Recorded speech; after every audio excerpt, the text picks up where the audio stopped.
I'm going to cover the San Diego game in Friday's column, but you're doing the game, so you can't make a pick? No, I'm not talking about a pick. I have this whole thing about... I like that on Inside the NFL, and it's all a big build-up, and they go to Christians like, I'm doing the... Oh, you're doing the game. Oh, okay, all right, I didn't know. Yeah. That is one of the biggest mysteries in sports media. But they can't pick, yeah.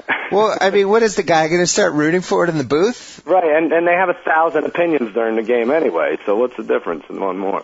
Well, plus a lot of these guys, they're openly rooting for one of the two teams anyway. Like, if Aikman's like, I can't pick this, the Cowboys are involved. It's like, come on, Aikman. It makes you wonder with all those weird calls, they don't win the coin toss. Like, can the NFL rig a coin toss? You're going into very dangerous territory here, Bill Simmons. Well, what if they... I will give you a little latitude, but just a little. What if the refs knew how to flip the coin?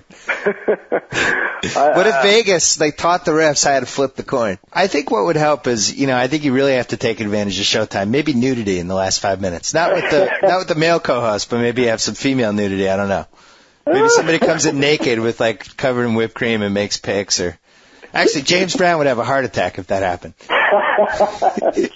You talk about, I've been fortunate to be around two of the nicest people in the world. Jim Nantz is nicer in person than even appears on television, and James Brown's the same way. James Brown could probably run for president and win. It seems like everybody who interacts with him, their life is altered after they meet him. He's a wonderful man, and even if he had to bomb your country, he would say how nice he was to you when he bombed you. The thing about the Hall of Fame is I don't really feel like arguing in favor of any quote-unquote skilled players until there's more linemen and defensive players and linebackers in there. So that's a pretty good point. It is way overweight in favor of quarterbacks and running backs, and a little bit in favor of wide receivers, but mostly quarterbacks and running backs. Someday I'd rather argue for Dermontti Dawson or the guy from the Minnesota with all the sacks, that Chip Marshall, or Dielman. We wrote a whole thing actually about franchises that don't have very good representation in the Hall of Fame, and Denver and Minnesota definitely need more people in. I want somebody to just, like a group of intelligent sports fans, to just create their own Hall of Fames wherever they make sense. Some of the baseball people tried to do that. There's just not, I don't think, enough interest in the Hall of Fame in football for us to do something like that and have it have tons of readership. But the people from some baseball site tried doing that, and they started with the 1930, and they had votes every couple of months, making players eligible as they would have been eligible at the time. That had to have been extremely dorky, those meetings. Oh, I'm sure it was monumentally dorky. Everyone knows who and what Tracy McGrady is, and the idea that he's suddenly going to change his stripes. I mean, from day one this year, he was talking about the surgery he needs after the season. You look at any great player, who does that? When you've got championship aspirations, comes out of the gate going, well, man, I don't know if I'm going to make it. What kind of leadership is that? This team is it's a screwy team. I don't know what to think. I really don't know what to think. Berman's making fun. I'd be upset after a while. Did you watch Chris Berman last night? What did he say? I didn't see it. The Arizona Cardinals. For an hour. The Arizona Cardinals. What can you say? I say thank God, no Eagles, no Hotel California references for the next week. But you don't want to give Cardinals that much credit, but they are running and gunning like the Sooners, and now they meet up with a tough defensive team and a quarterback that doesn't screw up. So. Well, what do you think about God? I mean, the Warner part, you can't. This factored into my Cards-Eagles prediction on Friday because Warner had promised his kids a puppy if they made the Super Bowl. Right. And a reader from Pakistan emailed me and said you can't bet against God and puppies. Really? Wow. And apparently you don't read my column anymore. That's right. Wait, no, I'm trying to think. Yeah. I didn't know it was from Pakistan. It was from Pakistan. So. I incorporated that. The puppy isn't the thing he kissed after the game in the third row, is it? All right. I mean, how great could this God be? Watch Mickey Rourke and my dear friend Roddy Piper came on the second segment of Mickey Rourke's interview, and he that's did? pretty good too. I think that's on YouTube. Yeah. Oh yeah. Mickey Rourke wanted him on to help promote the movie, and Well, did it help or hurt? You know, Roddy, I love him to death. But Roddy, I was in his dressing room before the interview, and he has like all kinds of things written on his hand. I'm like, what are you doing? And I like, he has cancer on one hand, and he has Chris Benoit written on another hand. I'm like, oh boy, this is great comedy fodder. This is going to be good. All right. Excellent. So, but luckily, he didn't bring either of those up. So let me ask you a question. Did you pitch this? Why wouldn't you had an impromptu Piper's Pit? Oh yeah, you're right. That would have been great. They could smash the coconut against Mickey Rourke's head. That's great promotion. I didn't even think about it. Big You have to watch. fight. They were like hugging and kissing. It became a real love fest on the couch. But very touching. Well, you saw the wrestler with Roddy Piper. Yeah. He was at my house. He was on my living room floor. He refused to take a seat. So, but yeah, he liked it. I liked it too. I put it right up there with these others that I've seen. So, if your life was a sitcom, Roddy would be the last guy in the opening credits, and it would be like the end Roddy Piper as Uncle Roddy. Yeah. Because that's his role in your life now. It's unbelievable. He was on my Christmas card and everything. Well, I don't see this being a blowout. The silent snap counts and everything, they say it lends to that, but oh God, it's still the Arizona Cardinals in the Super Bowl. Well, maybe we should go over these props first, and then. Yeah, let's read us a couple props. All right, well. You gotta like heads this year. Heads is so due, and it's 6-0 in an election year when the game's being played in Florida. So we're getting this interview with Torrey, and of course it was the best one ever. And so people were calling up and talking about the interview. And one of the controversial things in the book apparently is that he refers to A-Rod as having a single white female complex with Jeter. Yeah. Which is a pretty harsh assessment since Jennifer Jason Leigh basically was like a murderer in that movie. She was a bisexual, multi-serial killer murderer. Yeah. Exactly. So that's a rough comparison to make about A-Rod, you know. And when he's just bisexual. I'm kidding, jokes. So apparently Francesa yesterday asked him about the single white female stuff, and Torrey said, quote, "I don't even know what single white female is." Well, Joe, you're claiming it's your book. And then he claimed that he read it 6 different times, and there was nothing in there he disagreed with it, but he doesn't even know what single white female is. Hey, Joe, tell me about the single white female comparison. I saw that movie. The girl was a murderer. That can't be a flattering comparison, Joe. I mean, you know, you've written a book, you're writing another book. Like, if there's anything in there and your name is on the cover, and then they ask you, like, Bill, what about this part about Oscar Robertson? And you're like, who? What now? You know, I mean, come on, that's a joke, you know? Yeah, remember the all-time most famous story about this was that Charles Barkley wrote the book, I think with Wilbon, the autobiography, but then claimed he got misquoted in it. Yeah, exactly. And I mean, a lot of these athletes, you know, they write books, quote unquote, and then they're like, they don't even read it. You know, someone maybe reads it to them at some point, but they don't even know what's in there. But you'd expect a little bit more out of Joe Torre, you know. I don't know if I ever told you this, but when I started writing for ESPN.com and the column started doing pretty well, I had this book agent, and the first thing he brought to me, he was like, call me the surgeon. And it was an offer to write Tony Saragusa's autobiography with him. It was called like The Goose on the Loose or some terrible title. Tony Saragusa has told to Bill Simmons. That would have been fantastic. I would have had to interview Tony for like 2 months, interview the people around him, and write this book in Tony's language, in first person Tony Saragusa book. And needless to say, that person no longer was my book agent. Within about a month. Would some of the book have been recipes? I don't know. Well, I know, you know, he's always says baby on TV like Tommy Heinsohn did. So I wonder, like, if I had written the book, would I have had to be like, that AFC Championship game was something, baby. Like, just basically, the way I would have written it was just to pretend that Telly Savalas was writing it, and that's how I would have written the book. But, yeah, anyway, that would have been interesting if Tony said that he was misquoted in a book written by me. Chapter 10, Super Bowl 35, baby. You know. Yeah. I'm a Rangers fan. I'm thinking, hey, save the apology, Rat. Thank you. Right. Thank you for the 156 homers you hit for us. They're probably like, I wish you shared them with your teammates. You should have paid for them for the whole clubhouse. Well, unfortunately, I think if you look at some of the guys who played on those Rangers teams, I think there might have been some sharing. Might have been 1 or 2 that might have dabbled themselves. He said, this part I liked. the more honest we can all be, the quicker we can get baseball back to where it needs to be. You lied last year to Katie Couric? 2 years ago, 07. 2 years ago. Yeah. Hey, yeah, whatever. He was lying to himself, though, too, is what he said which is a really kind of a cop-out answer. But, yeah. At least it was to Katie Couric and not like a grand jury or a congressional hearing, Well, as he explained it, I wasn't being truthful with myself. Right. How could I be truthful with Katie Couric or CBS? I like that. That's a nice little twisted around her. Boris wrote that well. That's good work by Boris and his team. Yeah. If I wasn't being truthful with myself, how could I be truthful with Katie Couric? Right. That's a great yearbook quote. It's good. When I come home with it for a night out, after a night out with the boys, and my wife's like, "How many beers have you had tonight?" I'll be like, "Honey, if I'm not being truthful with myself about how many beers I've had, how can I possibly be truthful with you?" It works in like every situation, John, who's the pregnant girlfriend in your car?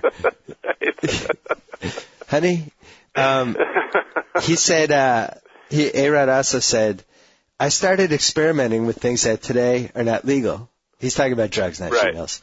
That today are not accepted. Ever since that incident happened, I realized that I don't need any of it.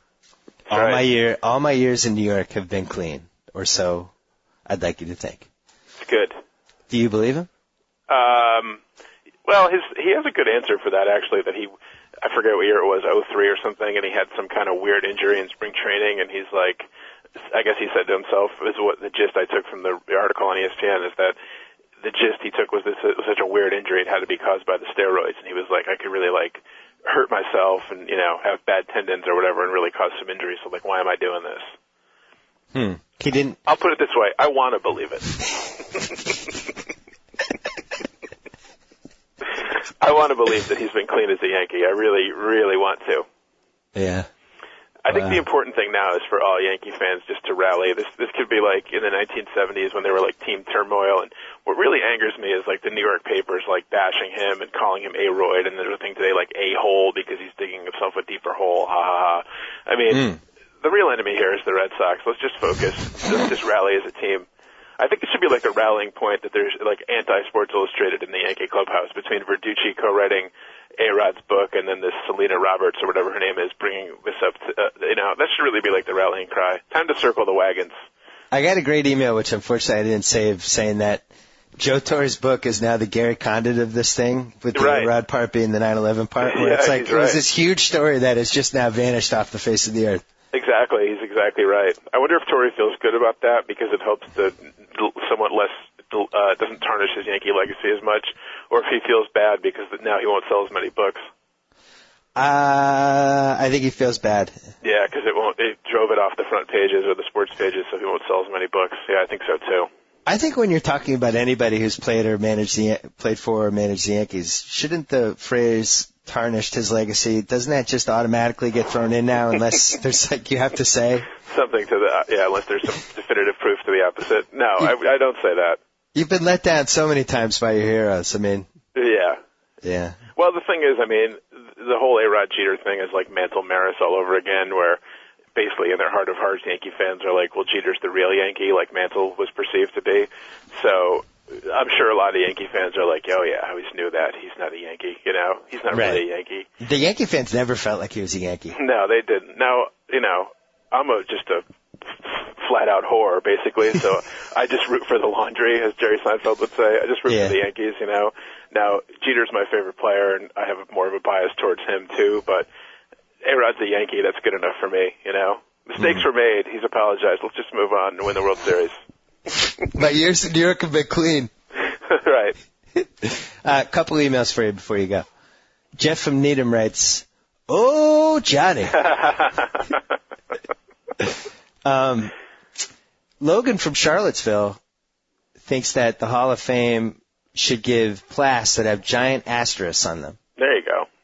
Or if they don't want to do that and they want to leave these guys out, he suggests that they should rename it the Hall of Guys We Like and Respect Unconditionally.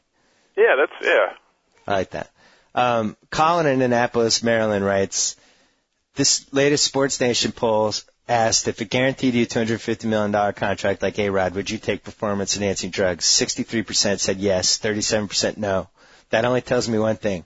37% of the people that took this poll are liars. right. I mean, that's like what we said before. If you could take it and be the best in your field and everyone else was doing it, everybody would, you know? And a lot of guys, even knowing that steroids allegedly not allegedly, they cause health problems and can shorten your life, you know, guys are going to take that. It's like rolling the dice, you know? And Dan from Hoboken writes, you might have to call JackO this week to discuss this. Well, you got your wish. Thanks, Dan. The Yankees stealing him from us has turned out to be the best thing that ever happened to my beloved Boston Red Sox. Is that you, or is that someone an email? That was Dan. That was Dan's theory. And when you think about it, Dan from Hoboken is a Red Sox fan. Hey, I don't judge. I mean, and the notion that the Yankees quote unquote stole him, I mean, that is such revisionist history. I mean, he wanted to be a Red Sox. The Red Sox wanted him, but the union put some roadblocks in the way because of his contract, and they tried to negotiate down his contract, and the union kept standing in the way, and the Red Sox folded, and then the Yankees swooped in and took him. It's not like the Yankees did something nefarious or anything. I mean, I couldn't agree more, and I actually don't think the Red Sox folded as much as they were playing a little game of chicken with A-Rod and Boris, thinking that they were the only bidder, and then the Yankees swooped in after Aaron Boone tore his knee? Yeah, he playing basketball, yeah. Yeah. And I never understood really the Red Sox fans' hatred of A-Rod. I mean, I understand because he's A-Rod and he slapped Arroyo's glove, but they hated him before that. I mean, he wanted to be a Red Sox. They wanted him, and then it didn't work out. So they just, in their natural inbred reaction, they hated it. They hate on A-Rod. I mean, Johnny, I can understand hating Damon and he's a traitor and yada yada. Okay, but I mean, A-Rod, I never understood the vitriol really. Johnny, don't antagonize your New England fan base. I really have grown to so dislike the Red Sox. I was reading on the Boston Globe today and all the comments from their, all these idiots, and I cannot wait until Big Papi comes out so I can read the same idiots with a complete justification. Well, he was just trying to be the best, and everybody was doing it, and yada yada. I cannot wait for that. That's what I want for my birthday, is just release the names and let there be just 3 Red Sox on there, please. That's all I ask. I don't ask for a lot.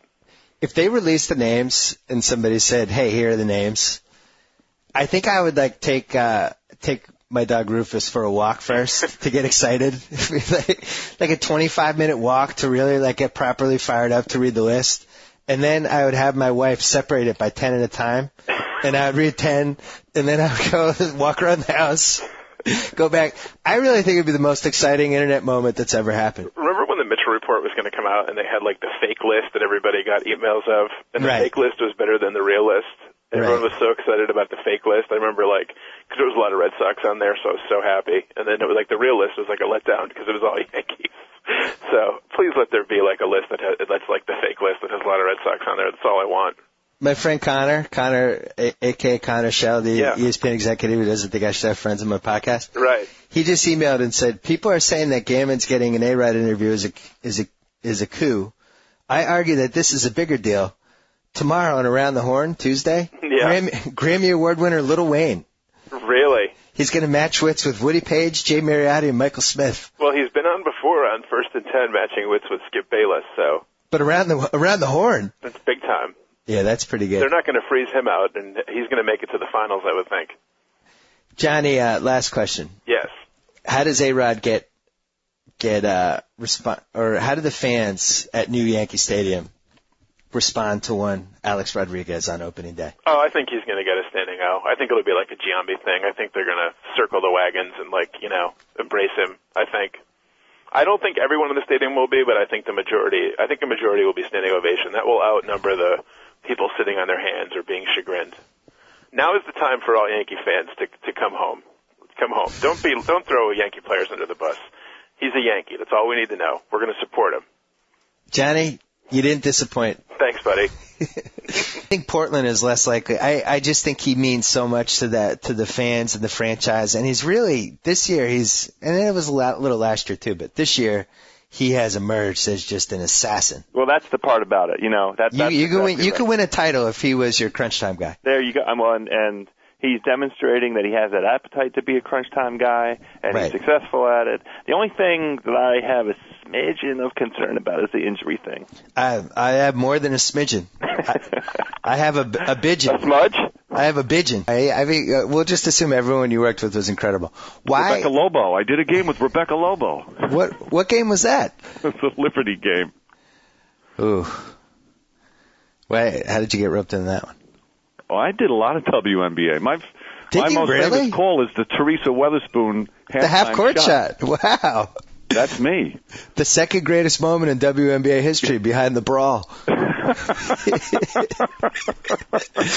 So, anyway. Here's the thing. Can I tell you a quick story? Yeah. We're doing that game, and it's the Liberty and the Comets, and it's a Saturday in Houston in August. Have you been to Houston in August? I've been to Houston in all kinds of different scenarios, and none of them were good. It's very, very. It's brutal, the heat. It's oppressive. So we're there on a Saturday, and if the Liberty lose, the Comets win the series 2-0. We're all on a flight back home that Saturday night. But if the Liberty win, then we have to stay for Game 3, which is Monday. So we have to stay an extra 2 nights, 2.5 days. And it's actually a very good game. It goes down to the wire, and the Comets are leading by like 5. And I remember saying in the talkback to my producer, Ed Fibershoff, I said, boy, this is the perfect scenario. We get a good competitive game, and we're all going home tonight. Yeah. And then Weatherspoon hits the three-pointer, and I'm sure there were many obscenities said in the truck, despite the fact that it was the second greatest moment in WNBA history. Maybe the answer is we just need better stats than what we have. And the more I'm thinking about it, are we happy with the stats we have?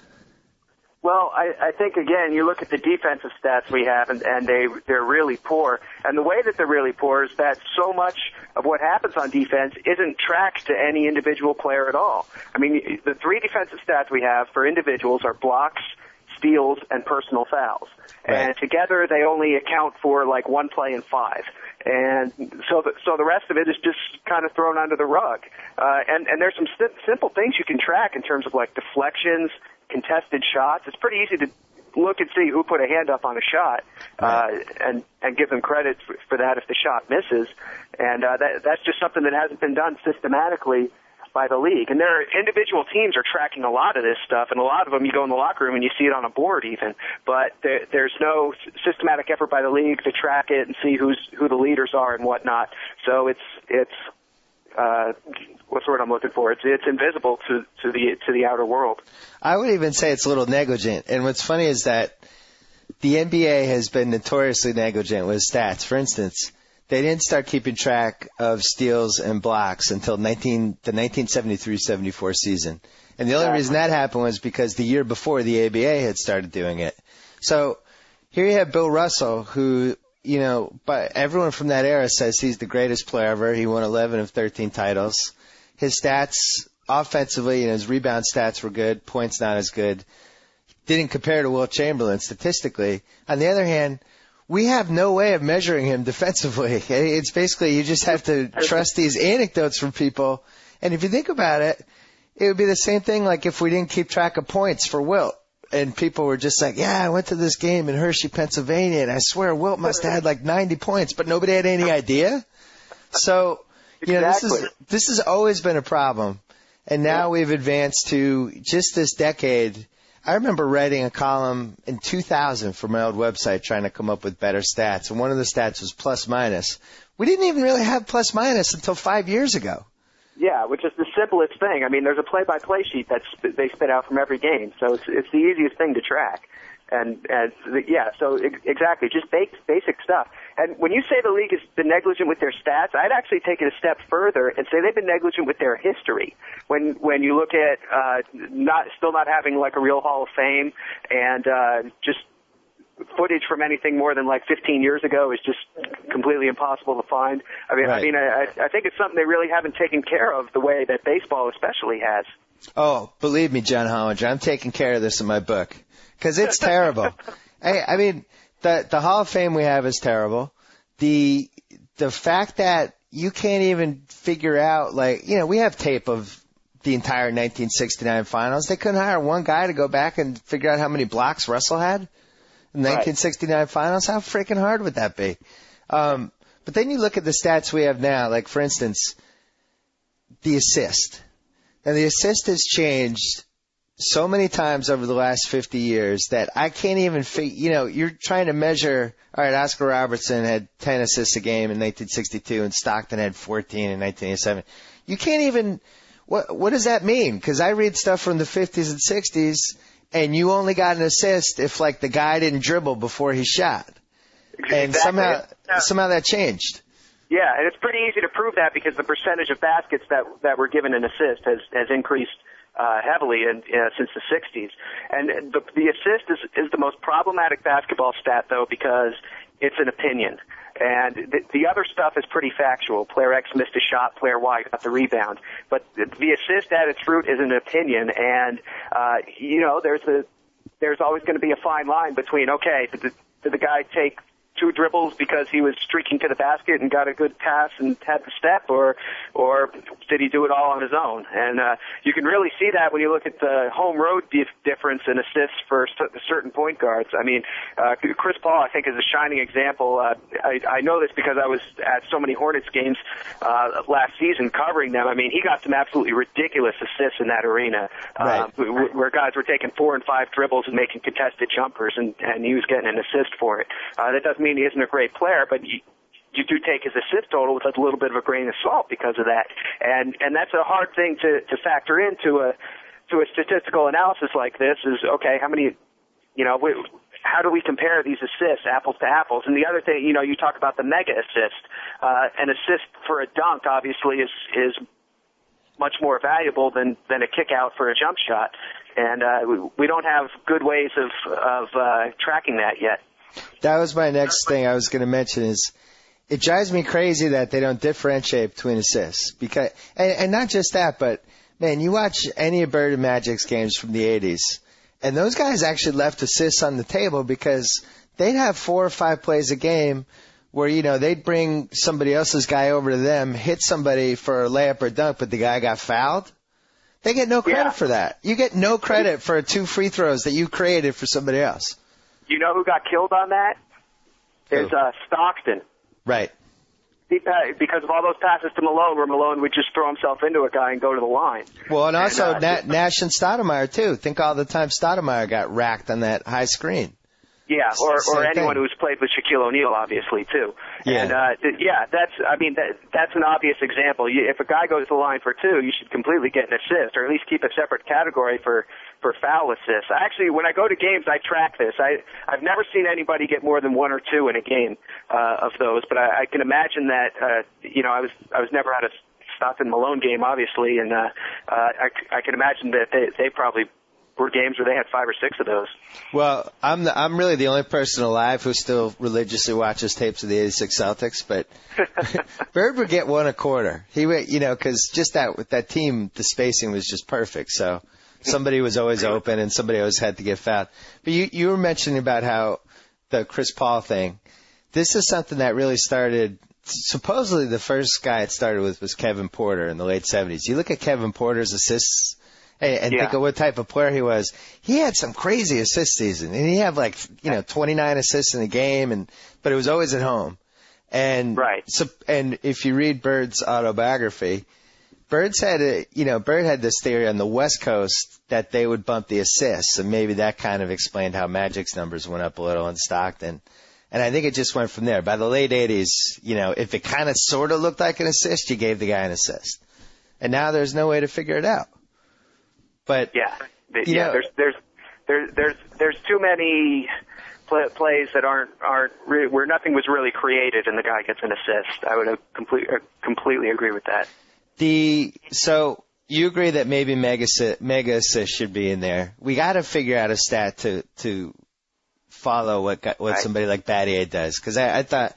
I didn't really learn anything from that New York Times magazine because I already knew all that stuff, but I was really happy that the general public got to read something like that because, again, there's really no way to measure somebody like Battier's value. And you and I have talked about it by email.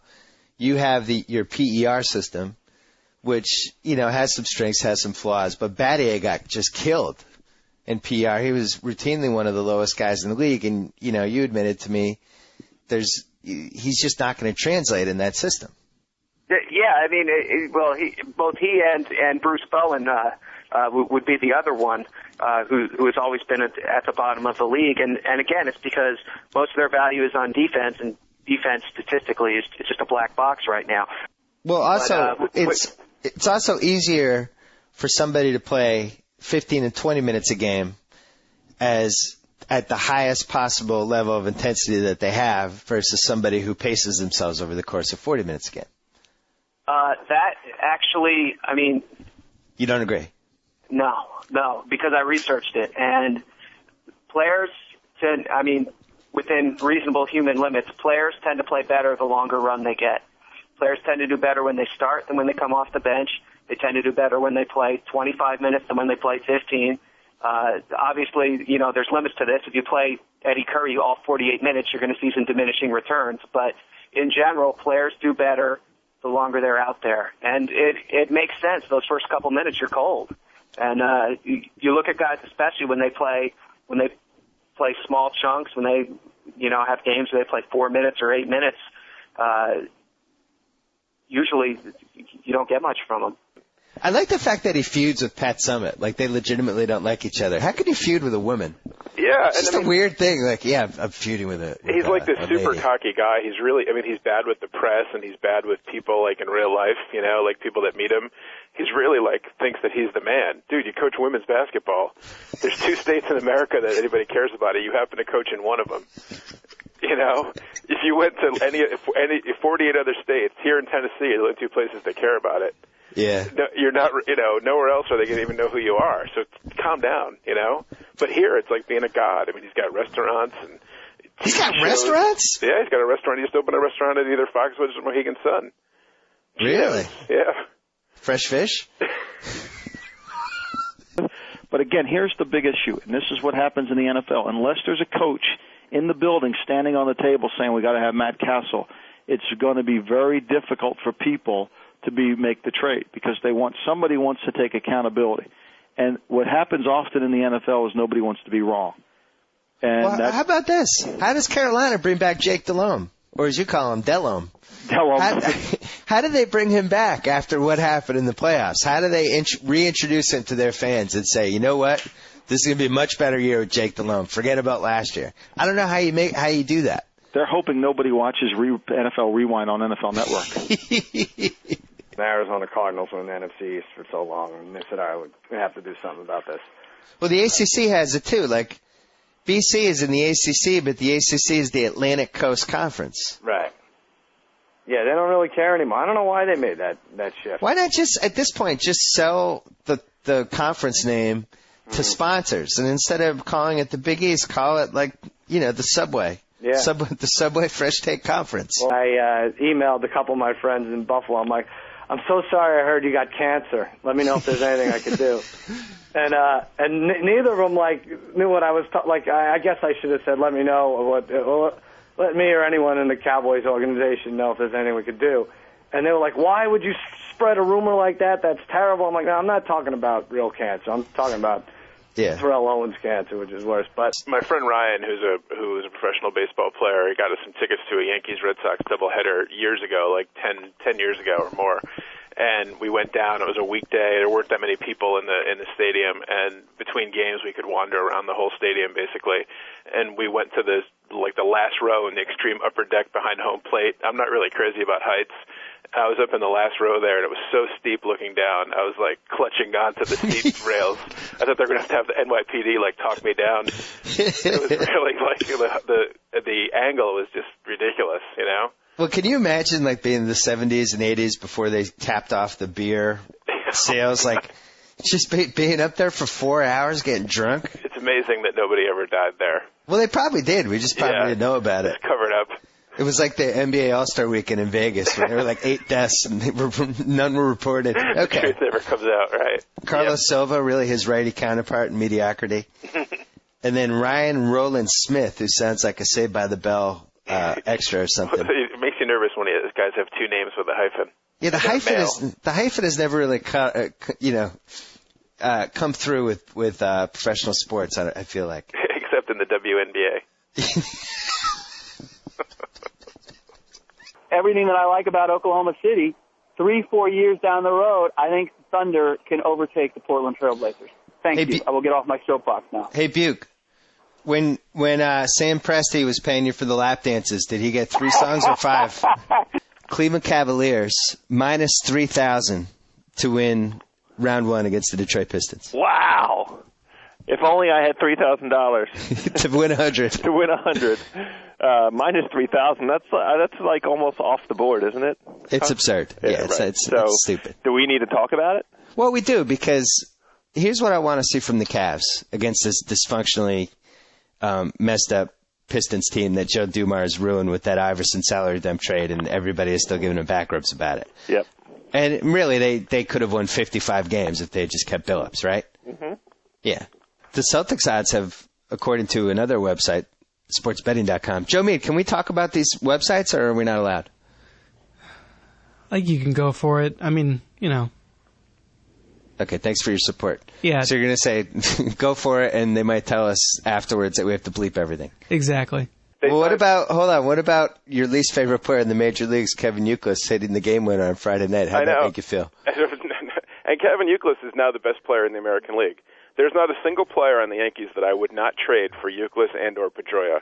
They are so far and away better than anyone on the Yankees. I would trade anyone on the Yankees to have 1/8 of the heart of Youkilis. And I despise Youkilis as much as I despise anyone on the planet. If I was in a room with a gun and Youkilis and Osama bin Laden, I'm not sure who I'd take out. Yet he's the greatest player in the American League. What kind of an architectural failure have you just committed when you have built a new stadium that has obstructed seats? It's not 1920. We can put a man on the moon, and yet we can't build a stadium without a pillar in front of you. I don't get that. Kobe is 6'5", and Yao is 7'6", and somehow they bang knees. That was never explained to me how that happened. I'm over it. Within 72 hours, I've convinced myself that Manny just started cheating this year, and the 2004 title is intact. That didn't take long. Done a 180. Yeah, we have no evidence he cheated in 04. No, none whatsoever, right. No stink on the Red Sox as far as I could see. No, sure. Passed all his tests, according to Boris. Nothing to see here. Move along. I mean, the column was more about he had this experience in 2004 that was untaintable. Yeah. You know? And now it's like... Tainted. When I see the height... In a word, tainted. And the thing that I've given this a lot of thought because it gives me so much pleasure to see the great Red Sox superstar and the decline. Not even decline. I mean the canyon, the cataclysm that his career has become. Yeah. And then what kills me is I read a lot of things about the Red Sox, the Boston papers and online and message boards and Red Sox blogs because I'm obsessed with them because I hate them so much now. Yeah. And the people on there, the level of denial about even mentioning the word steroids in association with his decline, to even speculate about it is just mesmerizing to me. You have no proof, Johnny. And the only analogy I can draw to it, and I've given this some thought, is when I think about like people watching TV in the 70s, and they see Liberace on TV, and they're like, that Liberace's quite an entertainer. When's he going to get married? It's the same level of denial. That Paul Lynde on Hollywood Squares, he's so funny. I never heard anything about his wife. Interesting.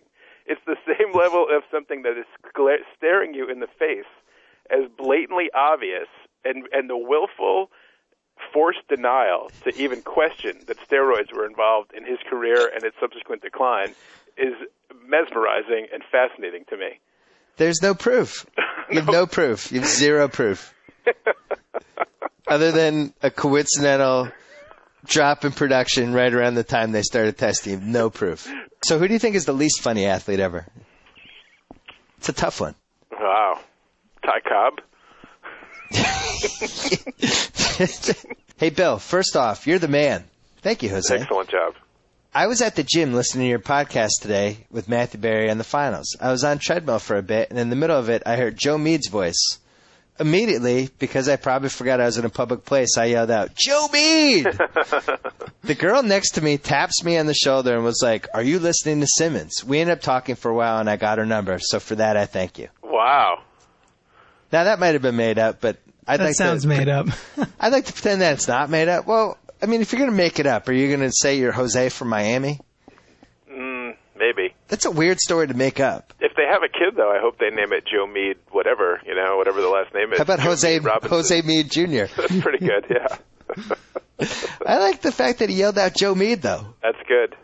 Joe, you were missed. Let's just hope he didn't yell out Joe Mead when they were hooking up that night. Because that would be a little awkward. You put Artie Lang on live TV, you got to be prepared something might happen. Like when he made that first joke that I'm not allowed to say about Joe Buck's second favorite website, Joe Buck's reaction was like he was totally blindsided. He didn't know what to do. He like kind of had his hand covering his face and was just staring in disbelief. It's like, you're not ready for Artie Lang potentially to come at you.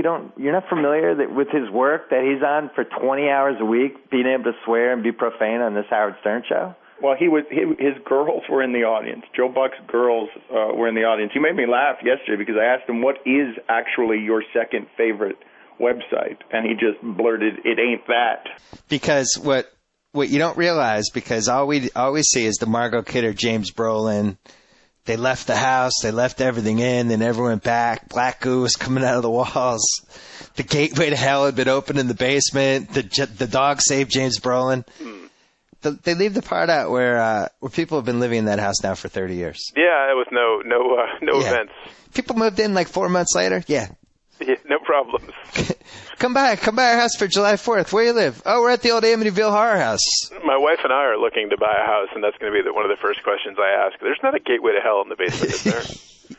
Has anyone ever fled this house in the middle of the night? See, my wife is the opposite. She's always wanted to live in a house where somebody has died and there's a ghost. I swear to God, women are crazy. I mean, let's not lie. Let's not sugarcoat it. Women are just nuts, and my wife is one of the women who's nuts, and was like really deeply disappointed after we had been in our house for about a year, and she realized that we didn't have a ghost because the house was built in like 1924, and right. She was just thinking, oh man, hoping some Hollywood actress like threw herself off the Hollywood sign or in the house. Yeah, that happened in the house, I guess. Yeah. Yeah, nothing. Huh? And she's really disappointed. It's like, you want a ghost? You want a ghost in your house with 2 kids? Yeah, that's not good. The part that I've never been able to understand is why the dogs, like why do dogs have the power to see ghosts? To see ghosts and like know that an earthquake's coming, but yet I could put my wife on the phone and you know, like my wife's away right now, put my wife on the phone next to one of the dogs and they're just completely confused. Yeah, they know when an earthquake's coming. Not to mention, if you're eating a bag of chips, the dog's just going to sit there like going chip, chip, chip. So how can it focus on the ghosts and the earthquakes? What 3 essential things do I need to know about getting into the UFC? Well, you grew up as a wrestling fan, so especially of older wrestling fans make the transition to this pretty good because, with the exception of the actual product being different, yeah, the nature of the booking is the same. As far as, you see guys built up and, they go from prelims, they win, and they move to main events and that type of thing. And, you see the whole growth period, and then you see the whole decline period as well. And in some cases, the interviews are the same, and in some they're a little bit less theatrical, and some, you've got, basically, when you watch the TV, you learn who the characters are, and it's the characters that sell. People think it's the fighting, but it's the exact... What draws is the same thing that drew for Bruno Sammartino. It's the characters. When you got, it isn't the 2 greatest fighters fighting each other that draws the most, pay-per-view buys. It's the 2 most over characters. In the case of Mir, Mir did the total pro wrestling build-up, and Lesnar's a former pro wrestler, so he's got the pro wrestling fan base, that wants to see him kill Mir, and then the MMA fans. What's really good about this program is that you've got an MMA fan base, the hardcore fan base of MMA, and to an extent, but not as much, the hardcore fan base of pro wrestling. I think that there's kind of this rivalry and kind of hatred of each other because I think that the MMA fan base grew up with pro wrestling so much more popular, and just this thing of those guys are fake, and then the pro wrestling fan base grew up with pro wrestling as the king, and there was nothing else, and now all of a sudden MMA is actually in some circles. Actually, in much of the country, it's more popular than pro wrestling. And it's kind of like this resentment that they're pulling people out, and it's actually real, too. And the Lesnar-Mir fight, what's great about that is you've got a former pro wrestling star who's actually a fantastic athlete and a good fighter, who kind of, to some people, represents pro wrestling. And Mir's certainly taking that tact by insulting the pro. It's not fake. It's like, this isn't the WWE, the punches are real type of build-up. And so you got those wrestling fans all inflamed because they're bigger, stronger guys. They want to see him kill Frank Mir. But the MMA fans, it's kind of the opposite. They want to see that pro wrestler get humiliated. So that's a major part of the lure of Lesnar and Mir the first time, and even it's even stronger the second time because the first fight they had, Lesnar came out and destroyed him for 88 straight seconds, on the verge of beating him, made a rookie mistake, and Mir submitted him. So you got the MMA fans, that stupid pro wrestler, you didn't know the first thing, you walked right into an ankle lock or knee bar. And then you've got the pro wrestling fans like, if he hadn't have made that mistake, he would have killed that guy. He was killing the whole fight. So it was a great first fight for building up a second fight.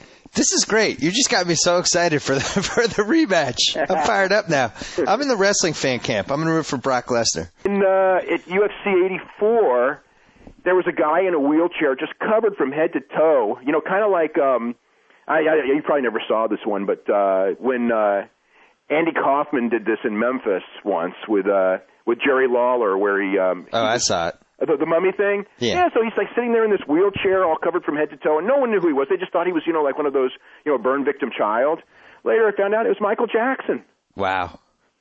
That's crazy. I always loved the Kaufman Lawler was there was a documentary that I remember like Comedy Central showed at one point a long time ago that was kind of about the Kaufman Lawler thing, but I always thought that would have been a great documentary. Yeah, when that was going on, I thought that that was really cool stuff because Kaufman didn't really get pro wrestling, but he was so naturally good at it anyway. As far as just people hating him, because I just remember Jimmy Hart would tell me the story about how they did the famous thing in Memphis where he got knocked out with a pile driver and he went to the hospital and everyone went on the TV with a neck brace and everything. He came back. And, they did something similar, and he just laid there and he just goes, I'm going to do it again. And Jimmy Hart goes, you can't do it again. He goes, it worked so well the first time. He goes, but this time they'll know if you do the exact same thing the second time, it can't work twice. And he didn't understand why it wouldn't work the second time. Well, yeah, I remember when he went on Letterman, and I actually watched it when it happened, but when Lawler slapped him and Kaufman just lost his crap. That was awesome. It was really one of the best wrestling things that's ever been pulled off. I was completely convinced it was real. And to this day, you might even be able to convince me it was real. It wasn't, though. But... I know, but you could have talked me into it. So I got Macho Man and Greatest Tag Teams showed up within the last 5 weeks, and it was like, all right, honey, you better make other plans tonight. I got to plow through the Greatest Tag Teams ever, which was hosted by The Miz and John Morrison, and it is like off the charts for unintentional comedy with these. Really? Well, those two guys are good. I'm kind of a fan of The Miz because he's kind of like this, cool. He's cool, but he's still kind of a geek at the same time. Well, you're not going to be as much of a fan watching them read off cue cards and announcing tag team matches for 2 hours. Well, what is funny is that when they have the younger guys talk about the old stuff, and it's clear that they have no clue what they're talking about. Right. I mean, I've seen some of that, like, they'll have one of the pretty girls, and they'll have them host a DVD talking about some wrestler from 25 years ago, and it's just like, number one, they weren't born, and number two, they have no clue. Yeah. From a public standpoint, WWE gets asked about UFC constantly, and their thing is we're their sport, we're entertainment, we're not in competition. However, I don't agree. Yeah, well, but I mean, the thing is as I say, when they send out their little internal memos every week on tracking stuff, they track TNA and they track UFC as their competition. Well, here's the deal with TNA, they don't test at all, and the guys do whatever they want to do. With WWE, they test everyone, and it's one of those things where, there's so many things. I talked to a lot of those guys, and boy, they believe the testing is real for them, but a lot of them are skeptical the testing is real for the guys that they look and look the same, if you know what I mean. Yes. And so the use of steroids in WWE is way down as far as PED, growth hormone, and all that. I mean, the rich guys are probably all still using because there's no way to catch, and I think that we just I think that shrug our shoulders. It's not going to change.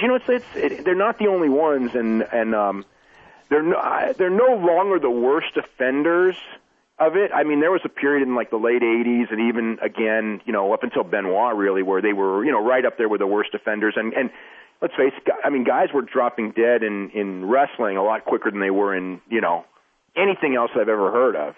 Yeah, it was at like 10 times the rate, basically. Yeah, it was ridiculous.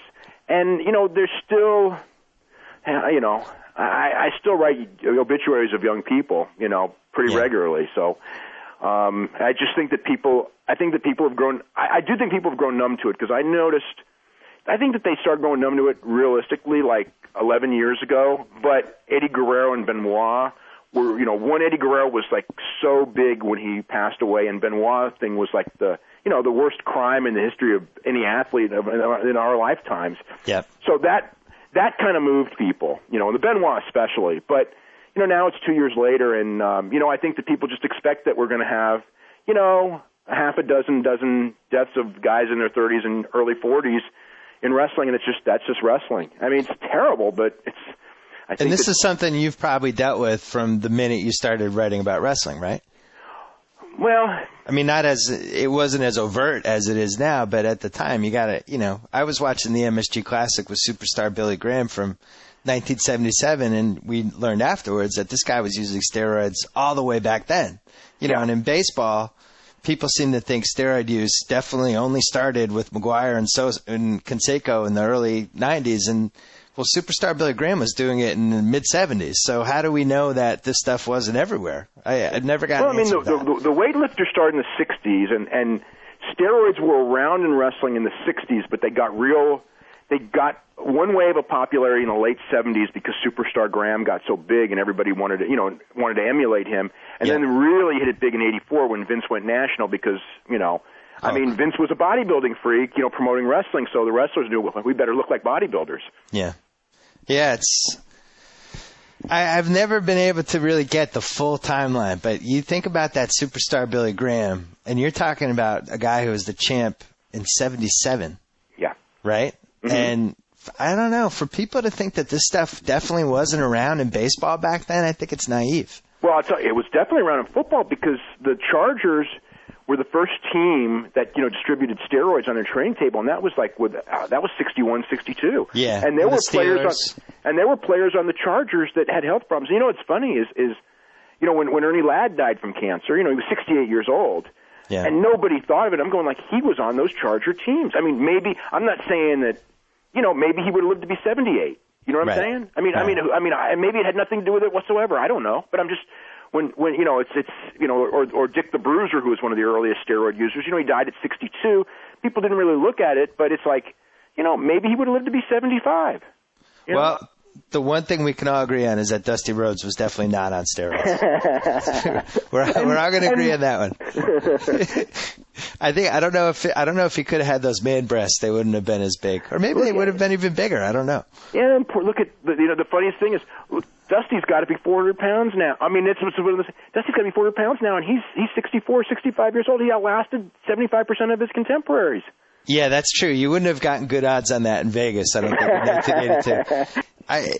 It's going to be interesting, though. This is really the first one. I'm not totally counting last year. The first one where we can say, all right, no roids. No roids in this one.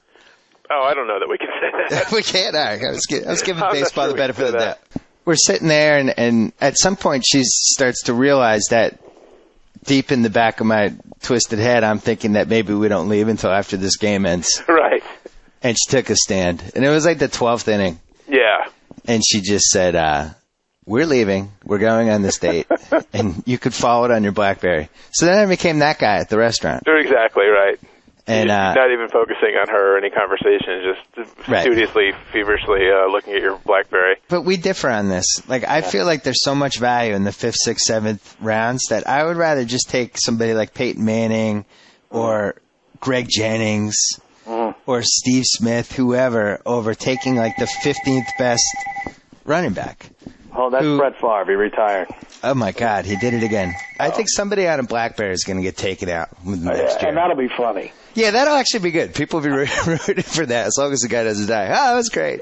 Well, guy had the BlackBerry. Listen, if the guy dies, I try to look at everything positive. Right. If there's a disaster and a bunch of people are killed, I like to think, maybe there were a couple of people that were pedophiles there who died, So maybe a guy on a BlackBerry who dies at a baseball game, he was a jerk for being on his BlackBerry during a 3-2 count, and maybe he was an and she'll say, I'm a big sports fan, and then, like she'll say something telling, like she'll say, make a homer instead of hit a homer. It's like when a secret gay guy tries to act manly. Right. And he'll try to pretend like he's in the sports. Like he'll say something like, we men like our Monday evening football. Right. It'll be like one word off, and you go, yeah, you've clearly never seen a Monday night football game. Do you have other sports fans that you could talk to at the show or no? Yeah, Fred is a big sports fan. Fred grew up outside of Hartford, Connecticut, and so he could have gone either way. His brother's a Red Sox fan. And he became a Yankee fan. They grew up right in between, and he's a hardcore Yankee fan. And Gary Baba Booey, even though he throws like a gay guy, he's very knowledgeable when it comes to sports. I can guarantee you I've never had a more excited guest. It's the 2009 NFL season upon us. Tonight I have a big West Coast fantasy draft, and somebody prominently involved in both of those things. Our old friend, Cousin Sal Iacano. What's happening? I got to tell you, I'm giddy, and I feel like selfish to be going through these emotions right now. It's very, very exciting and stupid at the same time. Why selfish? Explain. I don't know. Well, you know what? Like a girl at work asked me the other day. She's like, "Oh, are you looking forward to it more than you are like the birth of your kids?" And I'm like, "I'm gonna sound like a jerk if I say yes." But the answer is yes. I mean, when your kids are born, you're nervous. Like things could go wrong. You're involved. You have to still get someone to the hospital. This is just a gift bestowed upon us by the NFL, and just for pure enjoyment. We sit back and just 21 weeks of bliss. Yeah, to get voted out of this earth. Well, we already had a scare. We were doing this is probably like 4 weeks ago now. No, more, right? Yeah. We were doing a mock draft, and my son got stuck in your pool. Like he was swimming in the hot tub end, and he ended up in the swimming pool end, and he can't swim. And your wife and your mother had to jump in to save him. And we were only it was annoying because we were only through like halfway through the second round at that point. Right. Yeah, we had to postpone it, which I didn't appreciate. What strip joint did these guys go to? Come on, go Foxy Lady. There's only 2 around in the area, and the other one you don't want to go to. Yeah. You don't know that, though. What's the other one that I don't want to go to? Oh, you're gonna. Well, I mean, there's. It's a little bit different in Rhode Island now, Bill. Oh. You haven't been back in a while, so there's a place called Cheaters. Oh, Cheaters, it's called? Yes. That's the name? It's my Boston accent. It's not my Boston accent being funny. It's Cheaters with an R, as in cheaters, not Cheaters the animal. That's the worst name for a strip joint that I've ever heard of. But if you think about it, it's really the best. The best would be if it was called Adultery. That's it. It's pretty much that. That's exactly what it could be called. Cheaters. Yes, and there's all different. Not that I've ever been there, but I have friends that have been there. There's all different types of rooms that you could go to. And, oh no! Yeah, it's just a sketchy place, but it's legal in Rhode Island apparently. We have to take a break to revive Joe Mead again. Yeah, Joe Mead, you alive? Yeah, I'm just googling things. Joe Mead might be making a field trip. Well, that Lions team is garbage, though, isn't it? Yeah, but their offense they're the best offense in the league now, the Saints. Yeah. Can we do away with the Drew Brees is on pace for 96 touchdowns? How many times have you heard that this week already?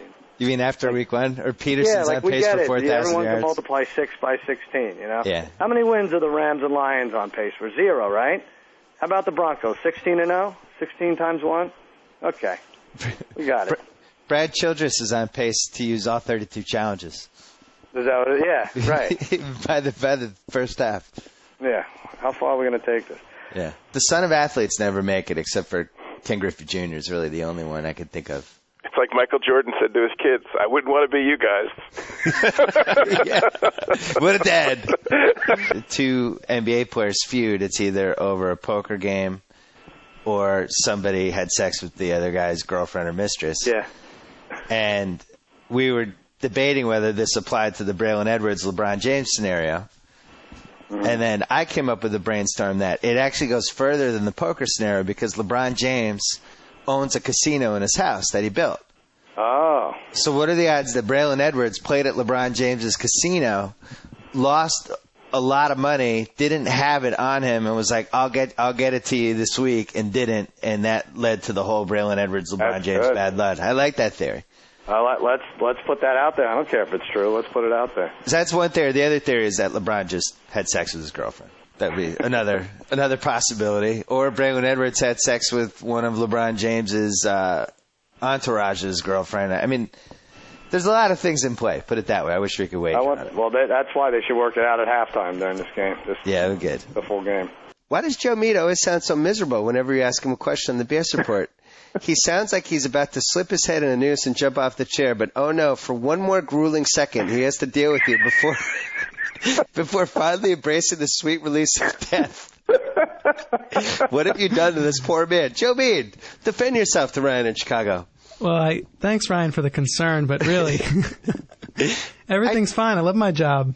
You're right, exactly. We'll take our chances in overtime. It's disgusting to me. I honestly think, that coaches get fined for talking about officials and bad calls. I think that's part of the game, whether that shouldn't be. But they should be fined $100,000 for every timeout they're left with in a one-score game at the end of the season. If he has 14, you owe $1.4 million, Rex Ryan. Congratulations. You're Coach of the Year, but you're out $1.4 million.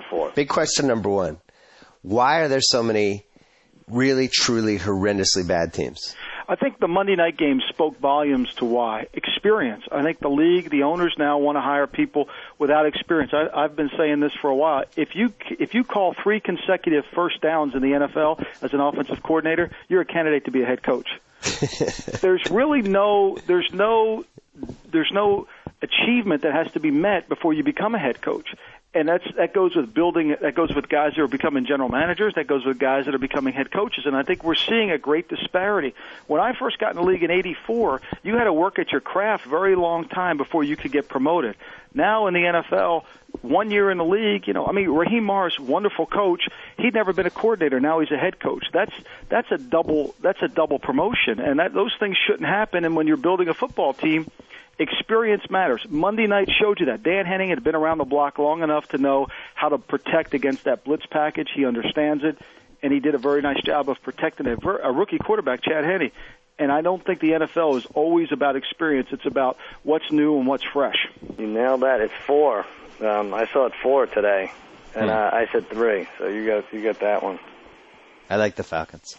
It's hard to get points. It's hard to get more than 3 points if you're Dallas against another good team, let alone a team that's 4-1. I don't know what your team does well. Well, we get injured.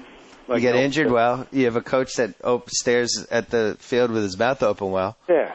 See? Let me tell you something. I looked at it. Tony Romo's on pace for 5,300 yards this year. 5,300 yards. That's pretty good. You have him as a fantasy quarterback. Yeah, and I'm 2-4. Complex litigation. This is John. Oh, congratulations, John. Thank you, buddy. Thank you very much. Can you feel it? Can you taste it? Are you going to be obnoxious? The sun is shining brighter. The air smells better. Food and drink taste better. All is right with the world, Willie. All is right with the world. In your opinion. Things have returned to normality after 9 years of mistakes and errors and miscues. All is right with the world again. Well, congratulations for buying the title. Oh, here we go. Yeah, that's what they did. Yep. Well, they did. They kind of did. Yeah, absolutely, right. They spent the same amount. Well, they spent a similar amount of money as they spent for the past 8 years, and this year they won it because the team came together, guys performed. Buying the World Series, such a misnomer. It's great for baseball. It's great for baseball that the team that spends the most money wins every year. Except that they don't win every year. Yeah, they haven't won in 9 years. I don't really believe in this case because my own Red Sox have spent nearly as much money, just they spent it on the wrong guys. And then look at the Mets. Yeah. All these teams spend a lot of money. Yeah. Don't hate the player, Bill. Hate the game, as they say in the rap community. It's such a great segment what he's talking about. I mean, he goes off on Daniel Snyder. Not just that he's bad. He's like, this is a bad person. And Collins was like, well, hold on now. To say he's not a good manager, player first now. He says, he's like, what do you mean bad person? He's like, I got to tell you, this man has a dark heart. A dark heart. Wow. What is he? Is he holding clandestine meetings with the Joker and the Penguin? What's going on? It's possible. And then he, of course, doesn't elaborate. So JB is like, you got to loosen up a little, man. Oh, that's great. Guillermo wanted to meet him. He's an on-air personality, also our parking lot security guard. And I was like, all right, let's go back there. And one of their handlers knew us, so they let us back. And I go to meet him, and I had $1, and I gave him $1. I put it in his hand, and I'm like, this is not your fight, man. This is not your fight. Pretending to ask him to take a dive. And his handlers and the other guys around him were laughing, and he had no idea what I was saying. Oh, no. And he gave the $1 back, which is a good sign. So that's funny. We're in good shape. In Week 8, home against Atlanta, 35-27. In Week 7, they had that Miami had that game and gave it back to him. Oh, yeah. Yeah, that you know. Yeah, I mean, you thought the Pats were the best team they've faced in over a month, but. Yeah. You know, I got to say one more thing, and then we'll move to the Lions. Don't email me if you're listening and you like to send emails, or you're one of my friends and you like to torture me because you don't like the Pats and you love Spygate and all that stuff. Don't email the whole Belichick can't do it anymore now that he doesn't have the other team's signals email. You don't like that? Well, here's the thing. They got caught in Week 1 in 2007, and then they won the next 17 games in a row without signals. So that theory is out the window. You can't throw that theory. Obviously, that's not why they succeeded this decade. The reason they're failing right now is they didn't draft well the last couple of years. I think people are just trying to get under your skin now. They're under it. They're under it, Sal. 10 times as many emails saying that. They're under my skin. This whole season's under my skin. You're going to get 5 from me today, and I didn't even care about that Spygate. I keep coming back to the fact that Belichick is now 4 years younger than my dad, who I had to wake up last night during the game. I mean, it's like at some point you just get old, you know? Yeah, what did he say? He watched the Sunday games and the whole week? Yeah, he was like surprised by the lack of energy. And he was talking about Ray Rice. He really made Ray Rice sound like the next coming of Gandhi. But I really think Ray Lewis has a chance to become an awesome studio guy. Oh, wow. Yeah, I'm going to throw that out there. You agree with me? I do. I don't know if it's for ESPN. I don't know if you're willing to take chances. Well, it might be for the Rahway State Prison cable channel, but it'll be for on some sort of TV outlet. That guy is going to be a great studio guy. I look forward to that. He's like a cross between. He's like a badass football player, but like he's got like a little like reverend side of the way he talks, and he's very like he bulges his eyes. He makes cool points. I don't know. Like a scarier Charles Barkley. Yeah, it's true. Barkley with like just a slight hint of a potential homicide or something. Yeah, I don't know. I think he's riveting. It's NFL primetime meets Oz. This whole Randy Moss stuff, where do you stand as a neutral party? Here's the thing. I think these Panthers are stupid for saying anything, right? Like, first of all, Moss should go to them like say, look, I'm not gonna try, but don't call me out for it after the game. Like, you won't have to run around, and I won't have to run around. But let that just be our deal, you know? Yeah, that's good. Instead, like, they're saying, yeah, Moss didn't try. Like, if you were a cornerback, if you would just gamble on Panthers, wouldn't you be like, he tried his hardest, and I shut him down? That's just how it is. That's a great point. I'm that good. Why would you point out that the guy is not trying? It's like going to like a bachelor party and you like, wow, who's that girl you hooked up with at the bar at the Hard Rock? She must have been a model. You could say yes. No, she was a prostitute. I paid her. No, discount everything did there. Complex litigation. This is John. Oh, Johnny! Oh, it's excited, Bill Simmons. What's up, Willie? You don't want this. Did you get your Lackey jersey yet, or are you saving up for the Cameron one? I'm all about Mike Cameron. Anytime you could pay $8 million a year for a 36-year-old outfielder who strikes out 150 times, you got to do it. You got to do it. Absolutely. We need to improve our defense in left field because, left field at Fenway, you need a guy with a lot of range. Yeah, really. It's a great signing. I'm so fired up. Well, he was a steroid guy, so it's someone for Big Papi to talk about protein shakes with, so that's good. Your son loves Star Wars more than really anybody loves anything, and now my daughter wants to experience Star Wars, so we had to Netflix it. And this will be one more thing that brings them closer together. Yeah, I know. Well, even another thing that could bring them closer is my son went out of his way to swallow Luke Skywalker's head yesterday. He bit the head off and swallowed it. That's how close he wants to be to Star Wars. Now, I don't know if you're kidding or not. Are you kidding? I'm not kidding. And now we await as the Skywalker head retreats from the dark side, so to speak. And I'm proud to bring on to the BS Report our weekly guest on the Subway Fresh Take Hotline, who also happens to be the winner of my 2009 West Coast Fantasy League. His first football fantasy league title ever. Right, Cousin Sal? This is it, buddy. I can't believe it. It feels so good. It really does. Would you rank this ahead of the Rangers winning in 1994 and the Red Sox winning in 2004, or like on par with those two? I didn't care about any of those two things. So yeah, that's way ahead of that. How many times are they Raiders going to cover these double figures games? Yeah. I don't know. I don't agree with that one. I want to see Ray Lewis and Tom Cable in a lumberjack match. That would be better for me. Have Gus Johnson call it for CBS. We have to talk to the Subway people about sponsoring the opening integration on Jimmy Kimmel Live for one of us to beat the hell out of the other with a sub presented by Subway. Funny if Subway frowned on it. There's like a bad... Can they? There's a violent use of their product that didn't represent it properly or something. I think it's a different way to go. So you make a durable sandwich and like just make something that won't break no matter how many times you hit me or I hit you, whatever. Well, Jared kind of fit the last generation. I think people hitting other people with subs is really a microcosm of the new generation. It's a more physical, in-your-face generation. I got one last thing to discuss. Your son loves Star Wars, so my daughter wanted to watch Star Wars because she loves your son. Yeah. That is a slow movie. Which one? The first one? The first one, which is now called Star Wars 4 New Hope, even though it was the first one, which I think is confusing in itself. Right? That first 20 minutes is about as slow as it gets. Yeah, and then when they deal with the aunt and the uncle, like you really couldn't care. It's really just 3 scenes with lightsabers that make that for kids.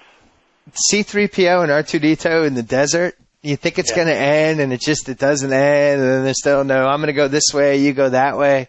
I was out. And 20 minutes in, I was like, all right, I can't take it. And she was out. She's like outside playing at it with her little Razor, Psycho, whatever that thing's called, and that was it. So I don't think it's going to take. And I don't understand how it took with your son with the way that, like, for instance, my kid's like Wall-E right now. Yeah. Wally's got stuff going on constantly, and things are moving, and weird sound effects, and it's like just this overload on your senses. And then Star Wars is like the opposite. But they don't even speak in Wall-E for the first half hour, right, or something? Right. For some reason, my kids like it. Like, we'll say one thing. I would love my son to switch gears. He got thrown out of a soccer game because he was taunting the other team with lightsabers after he scored a goal.